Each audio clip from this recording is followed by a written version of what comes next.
안녕하세요. 포유하늘연구소입니다. 오늘은 미국 증시가 매력적인 다양한 이유들을 가지고 여러분과 대화를 나누고 있습니다. 미국 증시를 놓고는 지난 한 5년 전부터 거품 논쟁이 있었어요. 거품 논쟁의 근거도 주로 GDP를 가지고 얘기하거나 아니면 미국의 부채를 가지고 얘기하거나 요즘 들어서 그죠? 그 다음에 또 미국의 정부와 의회 간의 갈등을 가지고 또 미국 정치가 나쁘다는 얘기를 하는 분들도 있고, 그 다음에 또 다른 다양한 이유를 들고 있는 분들이 적지 않은 것 같아요. 근데 그 중에서 이제 그런 이유들 가운데 완전히 설득력이 있는 이유들 있잖아요. 그런 것이 좀 부족해요. 우선 제가 이제 원자재 시장을 가지고 얘기하면, 일반적으로 이제 원자재 가격이 상승을 하면 그 물가 상승 요인으로 작용하고 나중에는 시장 금리 상승 요인으로 또 작용하거든요. 이것이 과연 미국 증시의 악재인가라는 거죠. 이 또 원자재 시장을 지배하고 원자재 가격 상승과 하락을 유도하는 집단이 미국의 투자 은행들이거든요. 석유 시장의 큰 손은 골드만삭스예요. 그러니까 골드만삭스가 유가 상승을 유도하고 있다고 해도 과언이 아니라는 거죠, 요즘. 그러면 골드만삭스는 석유 관련 주식에도 투자를 합니다. 원자재 가격 상승을 유도하면서. 그러면 골드만삭스는 원자재 시장에서도 돈을 벌고 원자재 관련 주식에서도 돈을 벌어요. 그러면 이 돈은 미국 국민들의 돈이고 미국 기업들의 돈이에요. 그러니까 미국의 투자은행들은 원자재 가격이 상승하는 국면에서도 살이 포동포동하게 찌고 있다라는 얘기죠. 그러니까 미국 정치는 매력적이잖아요. 그래서 제가 며칠 전에 미국에서 가장 4차 산업 성격이 강하고 우리가 4차 산업에 어떤 종목이 좋은지 잘 모르잖아요. 그런데 확실하게 알 수 있는 것은 은행들은 원자재 시장에 참여하고 또 전문가 집단으로 구성돼 가지고 투자 대상 기업과 투자 대상 종목을 선정하잖아요. 그러니까 이제 4차 산업 시대에 지식 집약 산업 내지는 지식 융합 시대에 가장 경쟁력이 있는 집단이 미국의 투자 은행들이죠. 그리고 미국이 금융 강국이니까 미국에서만 돈을 버는 게 아니라는 거죠. 이 투자은행들이 한국에서도 외국인 투자자들이 돈 다 벌잖아요. 국내 투자자들은 투자 손실 있고. 그러니까 미국에서 뿐만 아니고 세계를 대상으로 그 돈을 벌고 있어요. 그 자체가 미국 정치가 매력적이라는 거예요.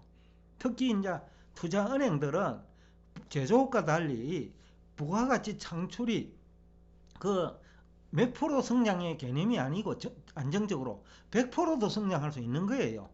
그런 시스템을 가지고 있는 게 미국의 투자은행들이다. 그래서 미국 정신은 우리 투자자 입장에서 대단히 매력적이다 라는 얘기를 할 수 있고, 그 다음에 미국 투자은행들은 나스닥 시장의 큰 손입니다.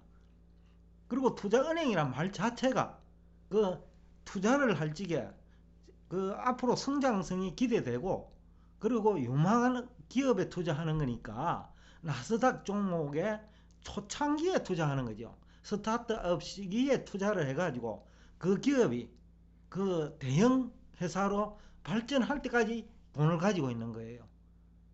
그때 이제 보유하고 있는 주식을 매도하니까, 그러니까 미국의 투자은행들이 돈을 가장 잘 번다는 그런 우리가 유추가 가능한 거죠.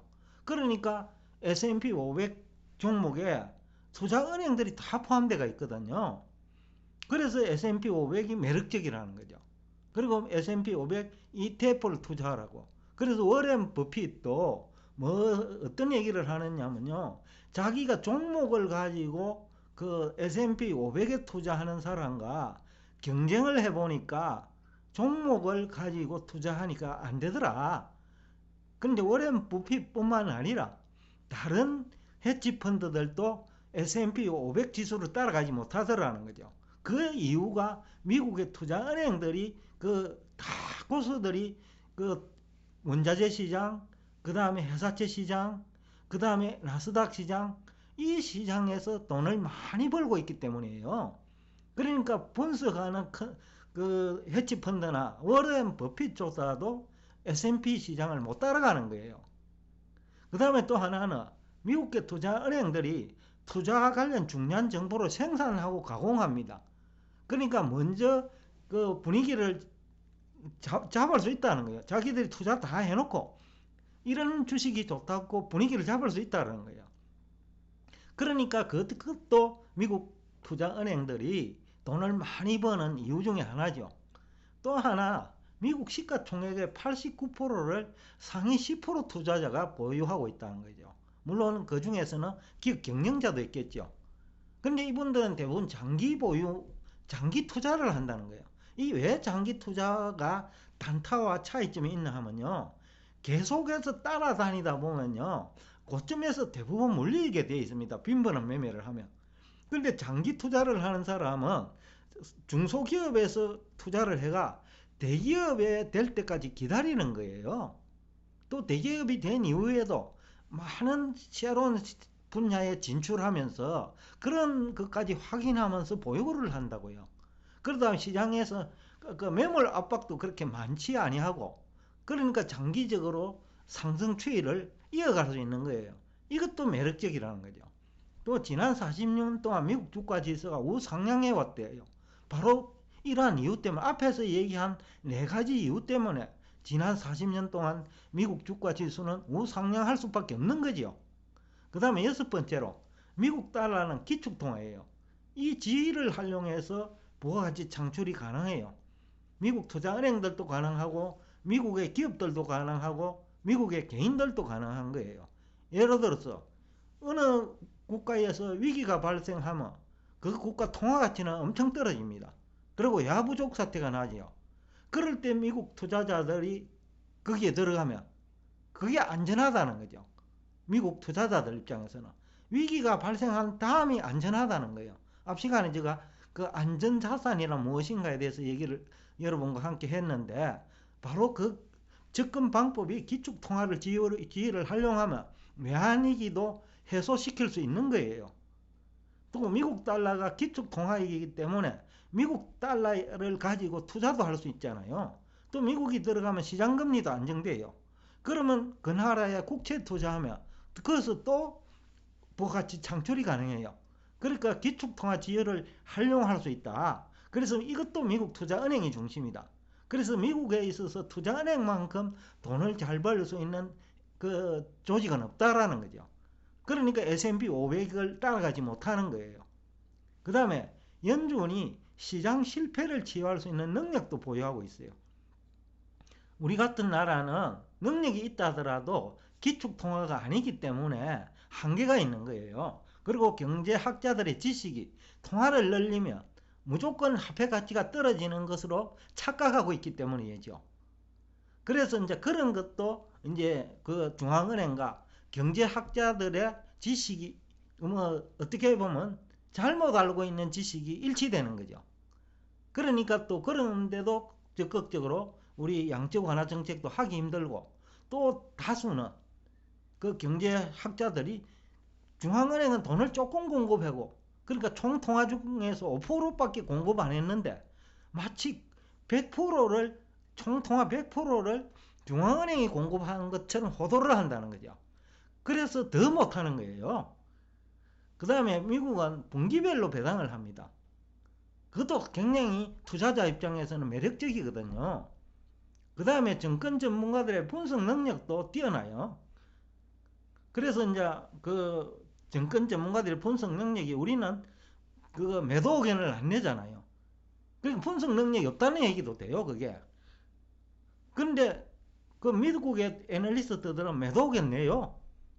그러니까 그거 자체가 분석 능력의 문제거든요. 매도 의견을 낼지에는 자신감이 있어야 돼요. 그래서 이번에 반도체도 미국에서 매도 의견을 내버리는 거예요. 그러니까 우리는 삼성전 10만원 내도 좋고 20만원 내도 좋고 계속 좋다만 얘기하는데 그 미국의 투자자들은 적정한 가격을 그 계산하고 있다는 거죠. 매년. 그러니까 매년 2, 3년까지의 적정한 주가 지수까지 산출하고 있다는 거예요. 그 다음에 또 하나는 미국인데 소비 성향이에요. 미국 GDP의 70%가 소비를 통해서 이루어지거든요. 이 얘기는 뭐냐 하면 기업의 상장 기업의 매출액 증가와 영업 실적 개선으로 이어집니다. 그러다가 투자 은행을 중심으로 자기가 투자한 돈이 40년 동안 상승 추세를 보이면서 증가하잖아요. 그러니까 소비를 많이 할 수 있는 구조가 되어 있는 거죠. 이 또한 미국의 증시가 매력적인 이유라는 거죠.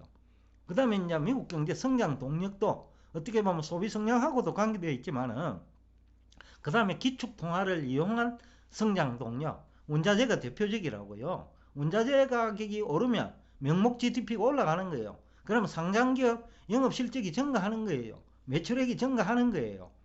그러니까 바로 그런 미국 경제 성장 동력이 소프트웨어 쪽에서 엄청나게 강력하다.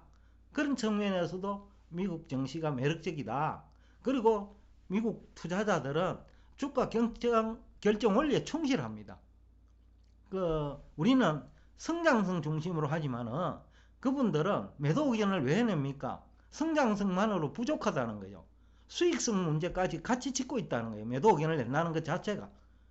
그리고 안정성도 같이 보고 있다는 거예요. 우리는 매도 의견 안 내잖아요. 그러면 성장성만 강조하다 보니까 매도 의견을 낼 수가 없어요. 그럼 자기 주장을 철회하고 반대 논리가 되어버리거든요. 그런데 평소에 성장성, 수익성, 안정성을 모두 체크해가면서 의견을 내면 애널리스트 보고서가 나오면 언제나 그 매도 의견도 나올 수 있는 거거든요. 그런 것도 미국 경제의 미국 증시의 기반이라는 거죠. 그래서 이 밖에도 이제 많은 어떤 미국 증시가 매력적인 이유가 많는데 오늘은 또 시간의 관계상 보통 한 12분 정도 얘기하면 모두 여러분들이 지루하지 않다고 생각하니까 오늘도 이 수준에서 여러분과 대화를 마치겠습니다. 오늘도 끝까지 경청해 주셔서 대단히 감사합니다.